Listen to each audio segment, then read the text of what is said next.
Hello guys, welcome back to the series of tutorials on C++. I am Deepak Nial and in this tutorial I am going to talk about polymorphism in C++. If you have gone through my previous lecture, you might be knowing that we have gone through multiple features of OOP till now. One of them was encapsulation, other was data abstraction, and third was inheritance. If you haven't seen these lectures till now, I suggest you to go back and watch them first so that you can understand polymorphism in an easy way. So what is polymorphism? It's an ability to take more than one form. So poly means many and morph means form. So in this tutorial we are going to understand why this means many forms and how we can understand this using some examples. So basically polymorphism enables you to write programs in general rather than program in specific. So what does it exactly mean?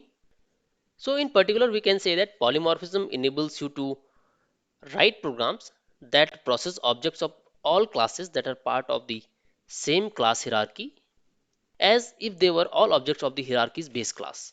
So what exactly it means? We'll take one example and then we'll try to understand all these things. You might find this thing confusing, but don't worry. When we'll take example, you will understand this thing easily, right? So let's start. Suppose we have a class with name shape and it's a base class. You inherit this base class in few other classes and those classes could be various kind of shapes. I am taking square as one shape, rectangle as another shape, and circle as third shape. Suppose you have a screen manager here, and task of this screen manager is to draw something on screen. So what basically this screen manager does? This screen manager maintains a container, and this container could be array or vector.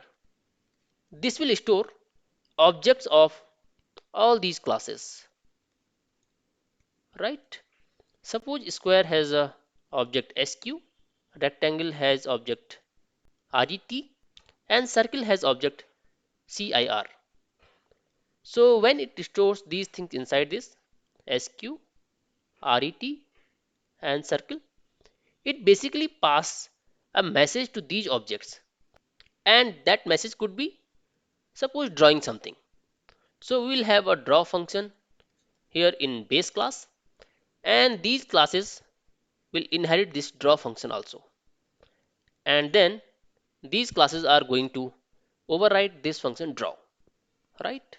So suppose this screen manager want to refresh the screen and draw one of these shapes on the screen. So what this screen manager is going to do, it will use this container, pass a message to each of the object. So suppose it passes a message draw to the square, it's going to draw something like this, right? Here is a, here is a, here is a, and here is a. Suppose it sends a message to the rectangle, it will draw something like this, where this is A and these sides are B. If it sends a message draw to the circle, it's going to draw something like this, where this is radius. Clear? So basically what is happening here, each object will respond in a unique way when each object is sent a message to draw. So same message that is sent to all the objects has a variety or many forms of result, and hence this term is called polymorphism or many forms, right? So I hope you have got an idea till now that why we are calling this thing polymorphism or maniforms. Because we are using same function to draw multiple kind of shapes on the screen. Clear?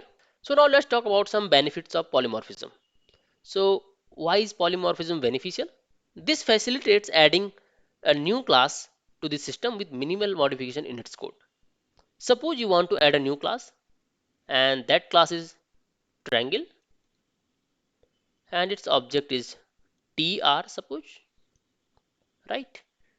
So if you want to add this new class to the system, To do so, we must build a class triangle that inherits from this shape class, and it should create its own member function or implement its own definition of the member function draw, right? So when pointer to objects of class triangle appears in this array, suppose we have tr here, then you don't need to modify the code for screen manager. This screen manager will remain same. It will just pick this object, pass this object a message draw, and then this triangle is going to draw something like this. Clear?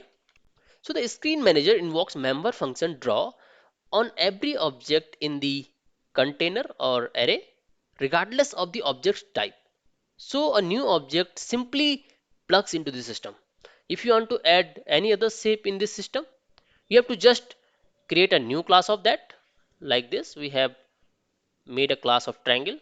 Similarly, you can add as many classes as possible, and you have to just add that object here in this container. Clear? So I hope you have got an idea how polymorphism works and what is its basic idea.